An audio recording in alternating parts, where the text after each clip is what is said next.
Sumpah film ini tuh bikin emosiku naik turun banget. Halo Rek, balik lagi sama Avi. Piye kabar ya, aku harapkan selalu happy ya. So, hari ini aku bakalan review film yang bikin aku ngerasa gila banget. Padahal aku udah nonton dari 3 hari yang lalu. Oke, judul film ini bernama Kukira Kau Rumah. Dan film ini tayang di bioskop 3 Februari lalu. Dan aku nontonnya tepat pada tanggal 5. Itu hanya beda 2 hari atau 3 harian ya.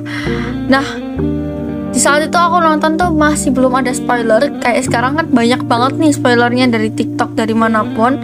Nah, aku pas nontonnya belum ada spoiler sama sekali. Awalnya aku kira orang-orang agak aneh sih, masa cuma karena film doang mereka nangis gitu ya kan. Akhirnya aku beraniin diri buat nonton sendirian film ini, dan boom, aku gak percaya sama film ini. Terlalu wow. Filmnya dibintangi oleh Prilly sebagai Niskala dan Jordi sebagai Pram.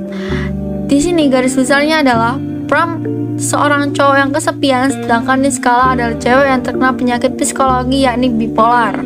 Pram ini suka bikin lagu kayak indie-indie gitu loh. Nah, Pram ini sudah menyukai Niskala dari lama.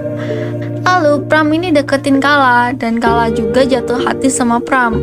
Tanpa Kak Pram tahu, Niskala tuh punya penyakit bipolar. Pram pun disuruh oleh kedua temannya Niskala buat jauhin Kala, karena menurut teman-teman Kala, si Pram ini merusak mental Kala gitu. Tapi Pram gak mau menyerah karena dia gak mau kehilangan orang yang dia cintai untuk kedua kalinya. Pram pun berjuang buat bertemu sama Niskala, dan ibunya Niskala sendiri memperbolehkan si Pram buat ngajak Niskala manggung di cafe-nya si Pram tadi. Nah, mereka manggung itu tanpa diketahui oleh ayah Niskala. Nah, di sini nih masalahnya. Seperti yang kalian tebak, ayah Niskala bakalan datang ke cafe itu, dan seperti yang kalian tebak juga, ayahnya Niskala bakalan marah-marah di situ. Nah, di situ ayah Niskala langsung mukuli Pram, dan disitulah penyakit bipolarnya Niskala kambuh, dan dia langsung lari ke atap. Di sinilah bagian terepiknya dari film ini. Lanjutannya kayak gimana? Kalian tonton sendiri. Sumpah itu bikin kayak langsung traumatik setelah pulang. Alurnya agak cepat, tapi nggak menghilangkan feel dari karakter yang dibawakan gitu loh. Kayak karakternya tuh masih kayak mendalami banget gitu loh, Rek. Terus filmnya itu gak monoton banget ke psikologi, nggak. Itu ada humornya dikit gitu loh. Itu, dan humornya tuh bikin pecah banget.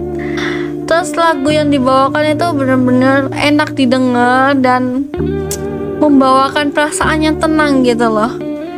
Pengambilan gambarnya pun gak mengecewakan gitu sama sekali. Di film ini bener-bener kayak dijelasin semuanya, dan itu bikin wah gila sih gitu. Gila sih, ini first time aku lihat film yang bener-bener boom realted. Dan itu aja yang bakalan aku sampaikan sekarang. Jangan lupa nonton filmnya, dan makasih udah nonton. Arigatou gozaimasu. Bye bye.